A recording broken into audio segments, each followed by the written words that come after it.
स्वामी परमेश्वर को सेवक भस्मासुर प्रणाम करता है। आओ भस्मासुर, भस्म ले आए। आज भस्म नहीं मिली स्वामी परमेश्वर।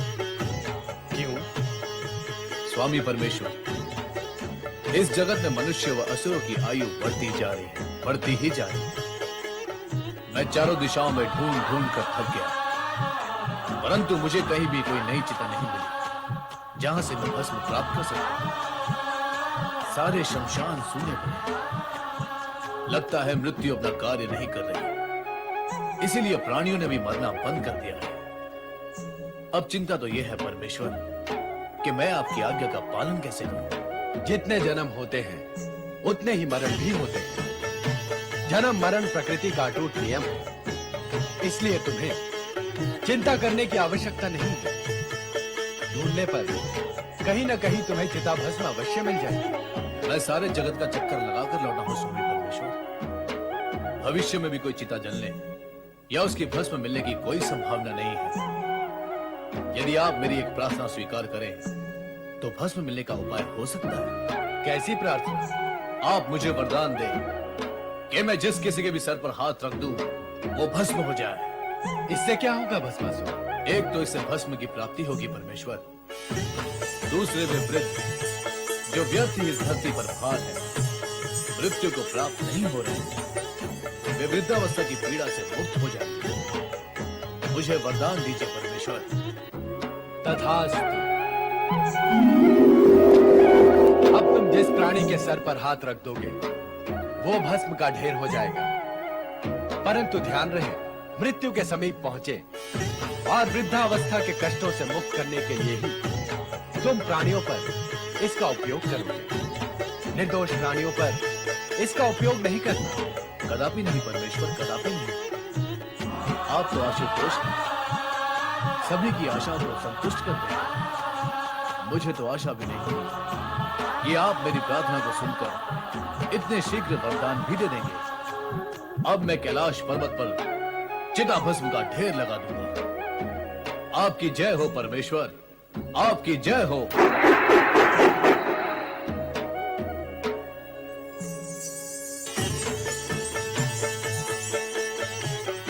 ये आपने क्या किया स्वामी? आप सदा ऐसा ही करते हैं। असुरों को वरदान देकर उन्हें अहंकारी बना देते हैं, फिर वे निर्दोष प्राणियों पर अत्याचार करते हैं। भस्मासुर भी इतना बड़ा वरदान पाकर वैसा ही करेगा। चिंता न करो देवी, भस्मासुर हमारा सेवक है, वो हमारे आज्ञा का उल्लंघन नहीं करेगा। सेवक होने के साथ साथ वो असुर भी तो है स्वामी। और असुर आज्ञा ही क्या, धर्म नीति न्याय चमत्कारी देखना सिर्फ अब मुझे विश्वास करना है। असुर सम्राट। वो क्या है? हाँ, मैं जिस किसी के भी सर पर हाथ रखूंगा वो भस्म हो जाएगा।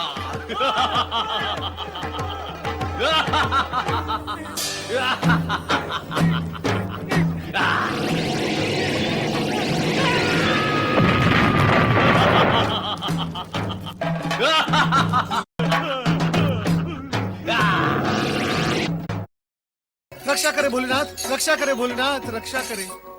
क्या हुआ नारद, इतने व्यग्र क्यों हो रहे हो? ये सब आप ही की कृपा का दुष्परिणाम है भोलेनाथ। तो क्या अब हमारी कृपा से दुष्परिणाम भी होते हैं? अवश्य होते हैं, हुए हैं और हो रहे हैं भोलेनाथ। अयोग्य और दुष्ट प्राणी को यदि ऐसे पद, अधिकार और सुविधाएं दी जाएं जिसके वो योग्य ही नहीं है, तो क्या वो उसका दुरुपयोग नहीं करेगा भोलेनाथ? और फिर उसके दुष्परिणाम नहीं होंगे? तुम किसके विषय में कह रहे हो नारद? आप सब जानते हुए भी भोले बनते हैं, तभी तो आपको सब भोलेनाथ कहते हैं। आप भली भांति जानते हैं कि मैं भस्मासुर के विषय में कह रहा हूँ। तुम्हें क्या कष्ट दिया उसने? कष्ट? भोलेनाथ, वो मेरे सर पर हाथ रखने चला था। फिर तुमने क्या किया नारद? प्राण बचाकर भागने के अतिरिक्त मैं करता भी क्या माता? भोलेनाथ, मेरे प्राण तो जैसे तैसे बच गए, किंतु उस दुष्ट असुर ने मृत्यु का नंगा नाच ही आरंभ कर दिया था। भोलेनाथ, वो दुष्ट असुर निर्दोष प्राणियों को भस्म की ढेरी बनाता जा रहा है भोलेनाथ। मेरी समझ में नहीं आता भोलेनाथ, आप क्यों दे देते हैं वरदान ऐसे दुष्ट प्राणियों को जिसके वो योग्य ही नहीं होते। आपकी कृपा और वरदान का कितना अनुचित लाभ उठा लेते हैं ये दुष्ट असुर। माता भोलेनाथ, मुझे तो लगता है वो संपूर्ण सृष्टि में प्रलय ही मचा देगा। मैंने तो पहले ही कहा था कि ऐसा वरदान पाकर यह असुर उत्पात अवश्य करेगा। इस जगत में ऐसा कौन है जिसने वरदान, अधिकार, पद और सुविधाएं पाकर उत्पात न किया हो। सबके सब आप दुष्ट प्राणी। नारायण नारायण। अब तो मुझे ही कुछ उपाय करना होगा।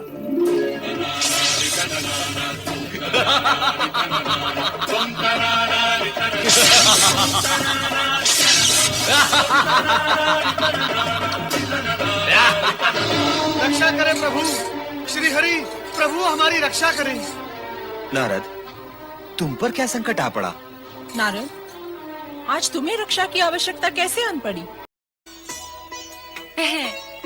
त्रिभुवन मोहिनी हूँ।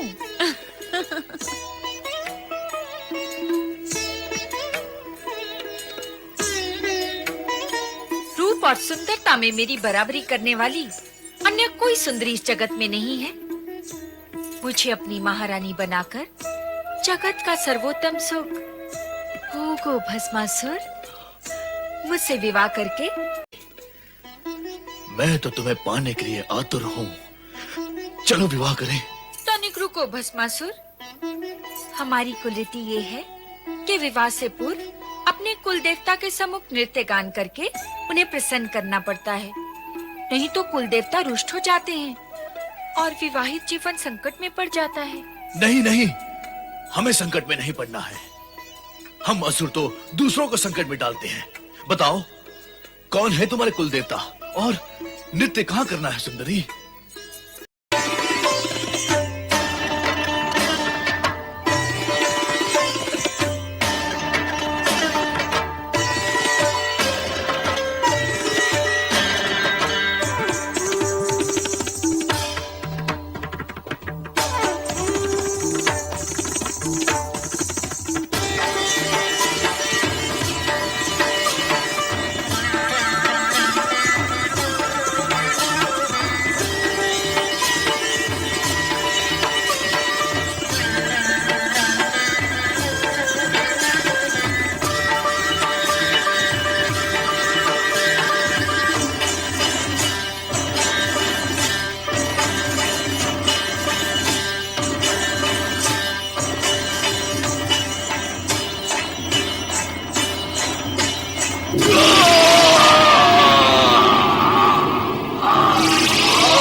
देवादिदेव प्रणाम।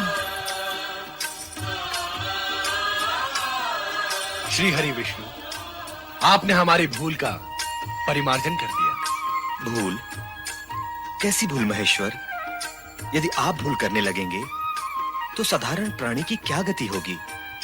और वैसे भी मैंने तो आप ही की इच्छा अनुसार अपने कर्तव्य का पालन ही किया है।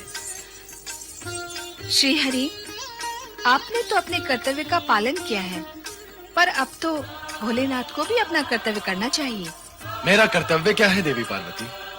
भविष्य में किसी को भी वरदान देने पर प्रतिबंध लगाना। समाप्त कर दें अब वरदान देने की परंपरा। यह कार्य अब ब्रह्मदेव व श्रीहरि विष्णु को सौंप दें।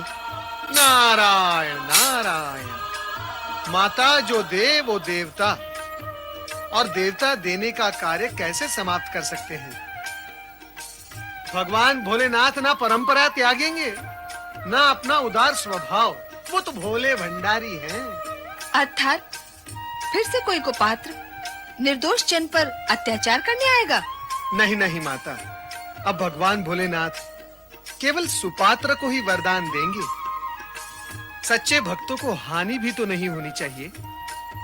निश्चिंत रहो देवी पार्वती, अब तुम्हें कुछ कहने का अवसर नहीं मिलेगा। अब हम वरदान देने से पूर्व पात्र की परीक्षा लिया करेंगे। देवादिदेव महादेव की, पालन करता श्री हरि विष्णु की।